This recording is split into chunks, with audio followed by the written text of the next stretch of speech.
A huge number of the decisions we make and the actions we take in life are driven by a bad decision-making process that drains our energy levels, hurts our relationships, and causes more anxiety and stress in our life that we just don't need to have. There's already enough anxiety and stress in life as it is. Why add to it by using the wrong decision-making process? So in this video, we're going to look at the 3 ways we make any decision in life, the impact and consequences of each of those things, and I'm going to give you a process to help you move away from the unhealthy, toxic version of decision making and move towards a healthier way of making all your decisions in life to reduce your stress and anxiety and improve your relationships. Before I get into it, I want you to think about something in your life that you do that drains you, an action you take on a regular basis that you find draining, demotivating, demoralizing, that causes anxiety or stress or whatever it is. I want you to think about what that is. Put it down in the comments and keep it in mind as you listen to this video and think about how you're going to apply what you're learning now to that thing. When I talk about 3 reasons we do anything we do, I'm talking about motivators. Basically, when we're making a decision, it comes down to one of these 3 things that pushes us to take that action. And the first one is really easy because we all do it very simply, is I want to. This thing gives me joy. It gives me pleasure. It fulfills a part of my person, my identity, and it helps me become more the person I want to be. This is things like what music you listen to, what hobbies you engage in, what foods you choose to eat, things that you want to do. I want to do this. I'm excited about it. I'm going to go do this thing. According to Carl Jung, that's part of self-individualization, which basically means you're becoming more of yourself. Things you want to do align with how you see yourself and how you think of yourself as a person, your personal identity. Now, the next one is also really obvious. It's I need. These are things that align with your survival and your emotional well-being. I need to eat, therefore I need to go to work, earn money to buy food. These are things that we don't necessarily like doing, but we know we have to do them. Also, these are things that align with our psychological well-being. Things that fall under the category of I need also align with your deeply held beliefs and values. If you hold a value very highly, then you need to act to fulfill it. And when you don't act to fulfill it, you feel guilt, you feel shame, you feel anxiety, you feel stress because you're not doing something that really aligns with who you are as a person. And even if it is difficult at the moment to do that thing, you feel driven to do it because you have a purpose behind it. This is what I mean by saying it aligns with your identity. Personal purpose in life drives you to do something even though it's hard. That's when you know it's an I need value that aligns with your emotional needs, your identity, not just your survival needs. And then there's the third motivator. And this one is the one that's toxic. This is the I should. Whenever you find yourself saying, I should do this, what you're doing is you're following an external motivator. It's not intrinsic. I want and I need are intrinsically motivated. I should is extrinsically motivated. I shoulds are rooted in fear of external judgment and toxic shame and guilt. If you don't do this thing, someone else is going to judge you. You're going to face a social consequence for not doing this thing. And that's why these things are so toxic and so draining. We all go through life with what Jung called a persona. This is the version of ourselves that we project to the world.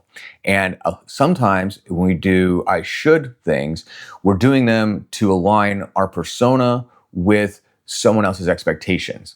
Maybe it's our friend group, our family members, our community, the people we work with, whatever it is.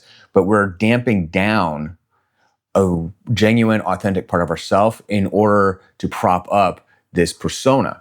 And the more we operate out of a you should mindset, the more we hide who we really are. We hide behind this costume and this mask, and we create this persona so that other people will like us. But then we also develop this separation, this fear and this anxiety that if they find out who we really are, they may not like us.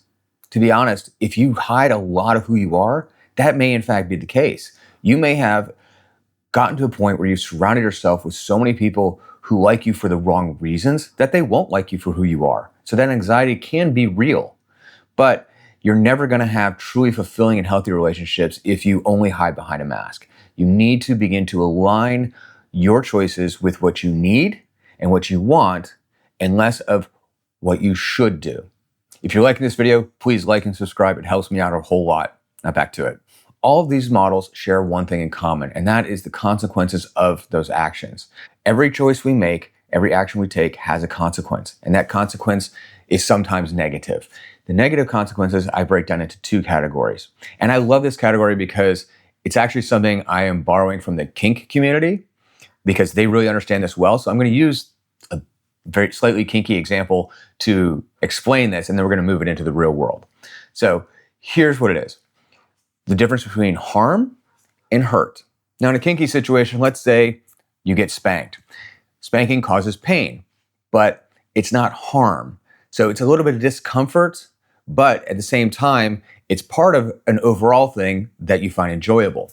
Whereas if somebody hits you so hard they break a bone, that's harm. That's serious damage. Now, moving outside of the kinky realm, the same thing applies. Hurt is something that causes you some discomfort, maybe some emotional pain, maybe some physical pain, but it leads you towards an outcome and a goal that you do want, that's enjoyable. So think of this as working out. When you exercise, you engage in activities that are hard. You sweat, you get hot, you exert yourself, you get sore afterwards, and a lot of people don't find the activity of exercise enjoyable, but they're working towards a goal, a healthy body, a better physique that they do enjoy. So they're willing to endure a little bit of hurt to get the good side of the consequences.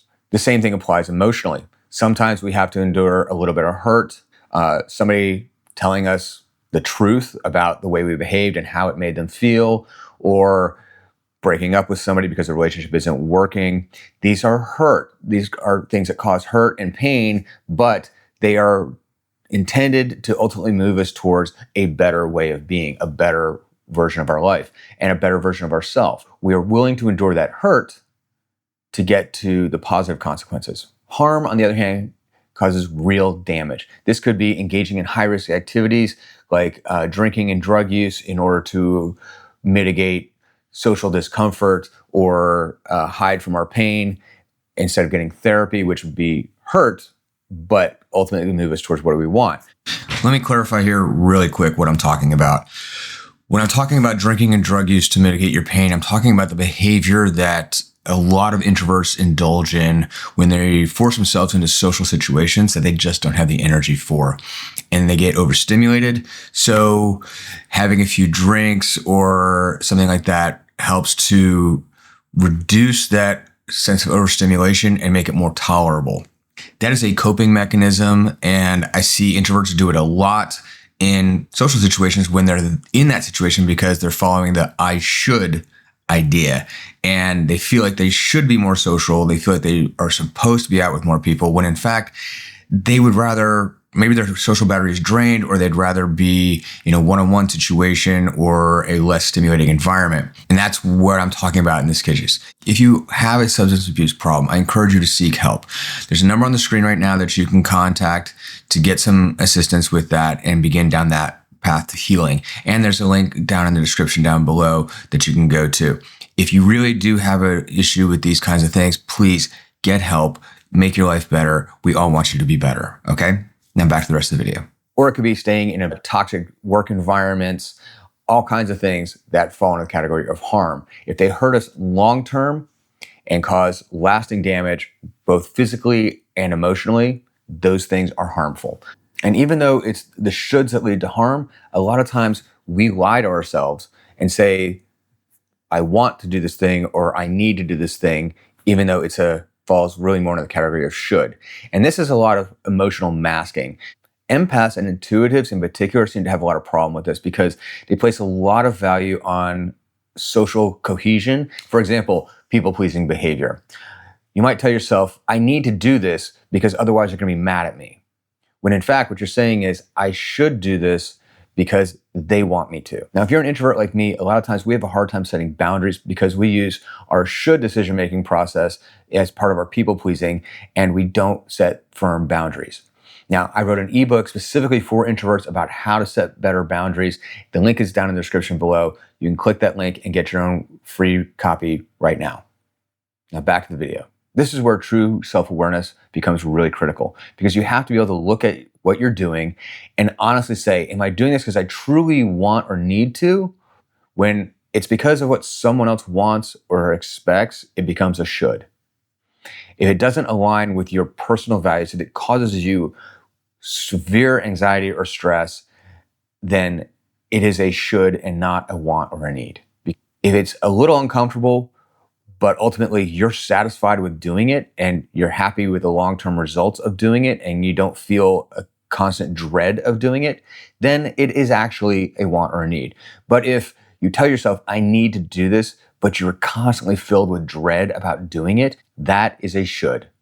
So you need to be really honest with yourself and really look at the underlying motivations of why you're doing it. What are the values at play? And because of this kind of masking, when we interchange the words I want and I need for I should, it's really important to begin to look at the underlying values of what it is you're deciding about. Any decision is a choice between at least two things, either A or B, sometimes multiple choices. So when you look at a choice, you need to decide what are the values at stake here. For example, should I go visit my mom? Well, what are the values at stake here? My mom wants me to visit. She'll be happy if I come. How will I feel if I go? What is my relationship like with my mom? How important is that relationship with my mom? A lot of people argue about how important your relationship with your parents is. But if your parents are abusive, physically or emotionally, if they openly disapprove of who you are as a person, then this may not be a relationship that is very good for you. So you need to look at the value you place in that relationship. You might even need to look at why you're choosing that value. Because if society is telling you you should value your relationship with your parents, but that doesn't sit well with you because your particular relationship with your parents isn't very healthy, then maybe that isn't a value you need to carry. You need to go deeper. You really need to get down to what it is you really value. If that particular thing is putting the value of your relationship with your parents in conflict with your relationship with yourself, you need to choose which you value more. But on the other hand, maybe it's just, I do value my relationship with my parents, but on the other hand, I really want to go to my friend's pool party. In that case, the decision is probably much easier. See, a lot of times these decisions aren't that critical, but even in the non-critical decisions, taking a look at what are the underlying values helps you really clarify these things so that when you do have more critical decisions, you already know. This is why I always teach all of my clients to really break down their values and their beliefs in a very thoughtful, intentional way. Because a lot of times our values and beliefs that we're operating under, the ones that become the shoulds instead of the wants and needs, are because we don't actually consciously choose them. They're ones we were taught growing up by our parents, our families, our caretakers, our teachers, our community, the media around us that we consumed. All of these different things teach us all these conflicting values, and we don't ever really sort them out. Once you begin to actually sort them out, it really makes a difference in how you make these choices and to begin to understand better why you're making the choices you make and why they're causing you the problems that are causing you. Now, once you understand the underlying values at stake in any decision you make, it becomes much easier to choose which way to go because you know what you value and what you don't, or what you value higher than something else. But there's a deeper level. Sometimes what you value now higher than something else doesn't align with who you want to be. If you want to be the person that has a really good relationship with your parents, but you find yourself drawn to going to that pool party, you have to look at what would the person that I want to be do? What would the ideal version of myself do? Well, you go see your parents. On the other hand, what if you're someone who feels the need to go see their parents because of societal pressure, but the ideal version of yourself says, I stand up for who I am, I'm proud of who I am, and I am not going to tolerate people who abuse me and treat me badly because of who I am in my life, and that includes my parents. Well, then the ideal version of yourself might take the opposite path and go, I'm not going to go visit my parents. That can be a really difficult choice to make. And this is where that hurt, because you're going to feel some guilt, but it's not toxic guilt. You're going to feel some pressure to do the thing that everyone else tells you you should do. But now you're aligning what you actually do with who you are and who you want to be, the best version of yourself. And over time, that mild hurt will lead you to a much better version of yourself. And that's the process.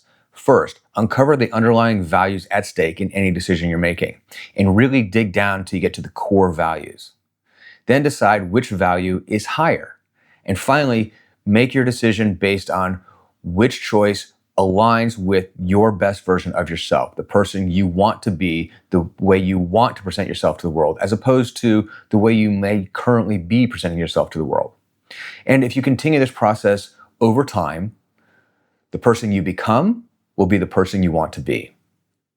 It's very, very powerful. To any decision you make, any action you take, you need to think about, am I doing this because I want to do this, because I need to do this, or because I feel like I should do this? And before you actually make that choice, ask yourself, will the outcome be pleasurable? Will it be painful but lead to a good outcome? Or will it cause harm?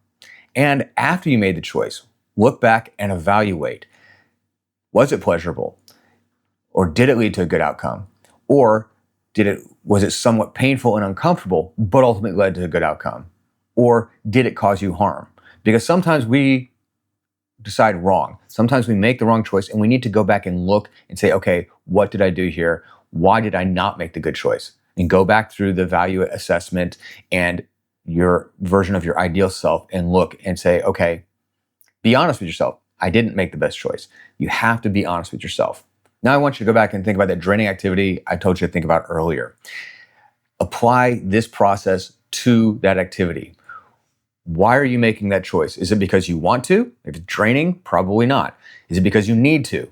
Now, it might be because you need to. It might be that your life is in such a way that you need to do something like go to a job you don't like in order to pay your bills. So is there another choice you can make to move away from that?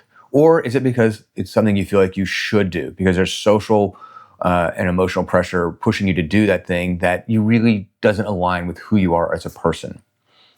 Use this process to apply to that choice and see if you need to make a different choice. And if you do, and you decide to carry out on that choice, leave a comment and let me know how that went, what the long-term outcome of that was, because I really want to hear.